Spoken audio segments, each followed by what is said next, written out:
So this is how your ankle works.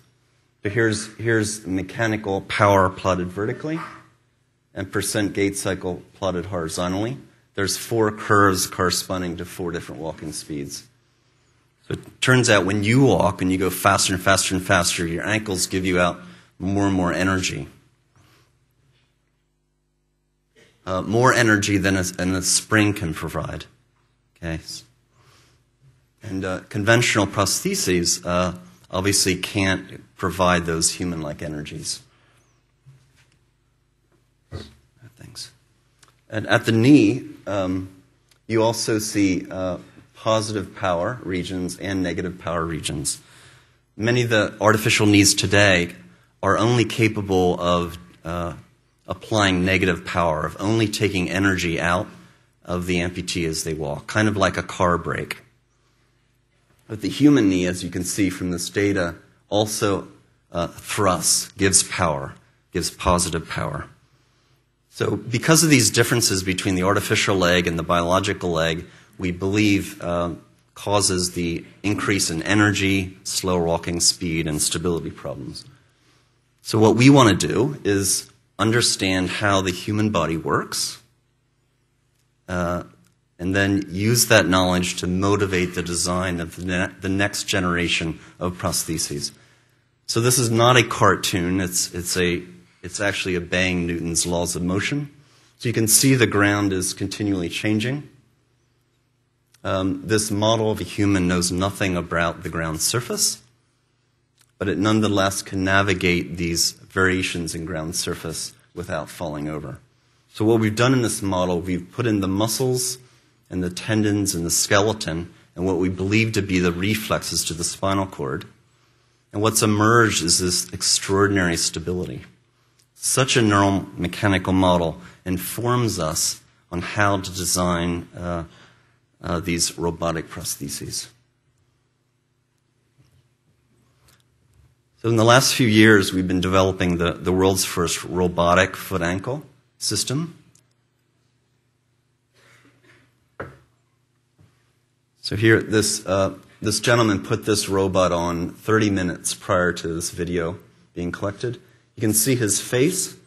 He's very happy, very confident. So even though this prosthesis weighs a lot more than a conventional dumb spring prosthesis that's now being used, it's actually behaving in a more human-like way, and therefore enabling this gentleman to walk with normal energies. So we measured the amount of energy used by this gentleman and other amputees using the robot. So here's metabolic cost, and here's three amputees that use the robotic system. In the blue is a conventional prosthesis, and the red is the powered prosthesis. So in this pilot study, we showed that we could lower metabolic cost using this new robotic system as compared to the conventional prosthesis. These numbers, the percent differences here, are very significant. A unilateral amputee, below knee amputee, is about 10 to 20% higher energy than an amputee, than a normal person. So these numbers suggest that we are very, very close to normalizing metabolism. In one of the subjects, we were actually able to increase his walking speed, his self-selected walking speed, and even at that higher speed, we were able to lower his energy by 10%. So with this robotic system, we can have amputees walk faster and even at lower energy. So this is how this is ankle torque versus ankle angle from a normal, healthy biological ankle. So what the robotic ankle is doing is mimicking this trajectory. And we do that with this robotic architecture. So here's the ankle has a motor and a transmission with a series spring. The series spring is like the Achilles tendon, represents the tendon. And in parallel, that actuator system It's in parallel to a spring structure that represents the ligaments that span the human ankle. And with that architecture, we're able to generate very high torques and very, very high powers. In terms of control, how we control this robot, we mathematically model the part of the limb that's missing, the muscles and tendons and reflexes. And then that internal model tells the robot what power to generate, what resistance to provide. So the robot actually behaves as if it has tendons and muscles and reflexes.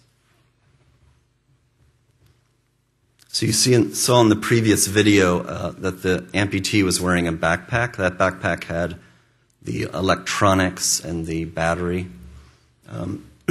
In this newer version, all the electronics are in this box, and the battery is very small. It's just under the pant leg. So we're systematically making it smaller and smaller and smaller and more efficient. So what this previous design doesn't have is an artificial gastrocnemius, or a calf muscle that goes from the knee past the ankle. So we've advanced the system further to include an artificial gastroc. So here I'm walking with 2 robotic ankles and also 2 artificial gastrocnemiuses spanning my knee. And with this, we were able to get further reductions in energy. In terms of a knee system, again, using models of the human leg, we're designing new artificial knee joints that exploit tendon-like elasticity. And with this type of actuator system, which has 2 motors and 2 series springs, so it's an agonist-antagonist muscle-like arrangement, we're able to capture the dynamics of the human knee and level ground walking at very, very low electrical power requirements.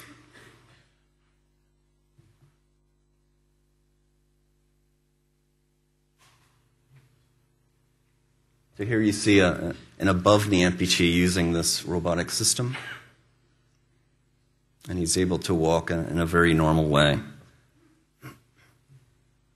A little bit about neural interface. So what I've just shown you now is robotics structures that have their own computer, sensors, computational capability. What we're also thinking about in this field as well is adding some human intelligence to the system by perhaps putting implants inside the human body, measuring neural information, and using that as an additional sensory input into the processing that takes place on the artificial limb. So there's a number of ways to link to the nervous system. For a bidirectional peripheral neural system, one can put implants into the muscles of the residual limb and measure the depolarization of the muscle when it contracts. One can also think about communicating with nerves, a nerve that's been amputated when the limb was amputated. So we are now working with others that are specializing in neural technology to link our external robotic systems to these implants. So here you see I'm walking. When my foot's off the ground, I control the position of the ankle. When my foot's on the ground, there's local controllers that vary the impedance or stiffness of the ankle. So that's great because I see the steps with my eyes, and I decide to point my toe down. Why? Because I want more shock absorption. So I see the steps, I fire my muscles, my residual limb, we measure that, it's sent to the computer on the robot. The robotic toe goes down, I get the shock absorption. When I get to the bottom of the steps, I continue to walk again.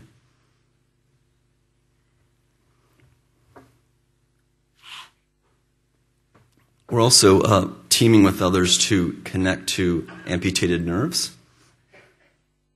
Here's an amputated nerve, and what we're doing here is we're putting skin cells and muscle cells inside the body and getting the nerve to grow again, to regenerate, and to innervate those cell bodies.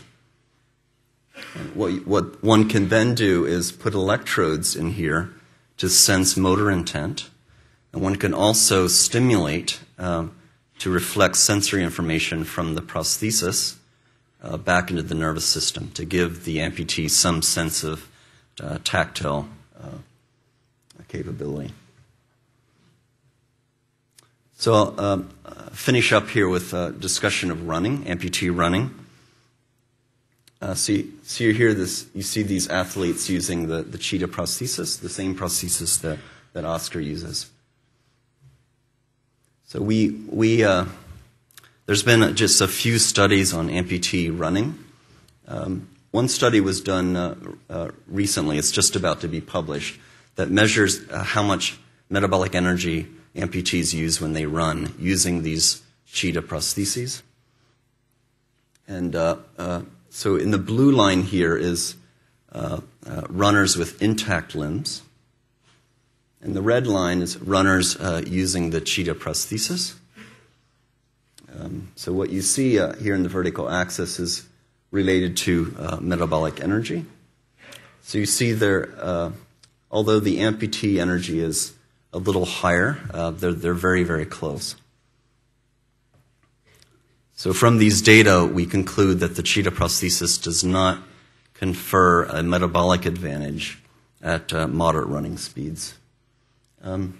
We've also done a study looking at the rate of fatigue. It was suggested in Oscar's case, because he's faster in the second half of the 400 meter than the first half, that perhaps he doesn't fatigue at a natural rate.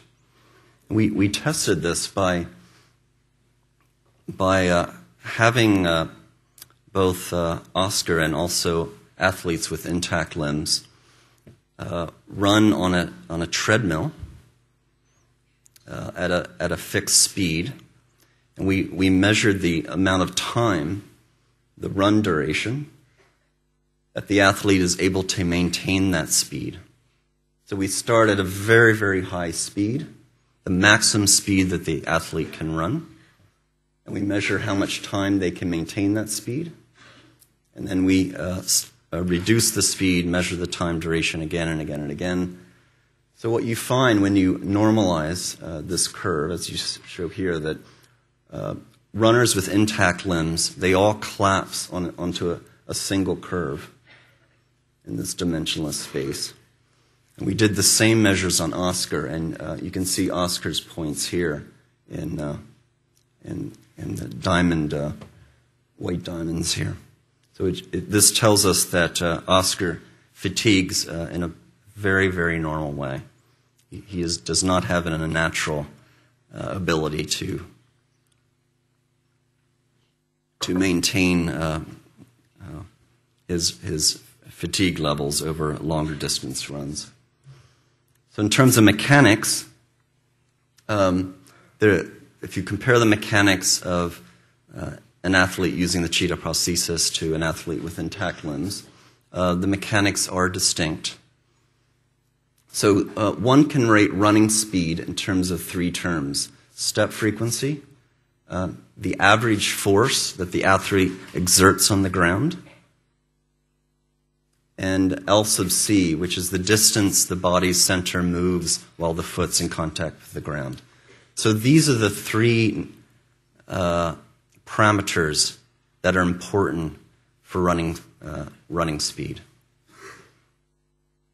So in red here are data that were collected on Oscar, and the gray circles are data from controls of athletes with intact limbs. So what you see at above 8 meters per second, how Oscar increases his speed above 8 meters per second is he varies the step frequency. So his step frequency increases with increasing speed, and the runners with intact limbs, they increase as well, but not as steeply. But what we see here is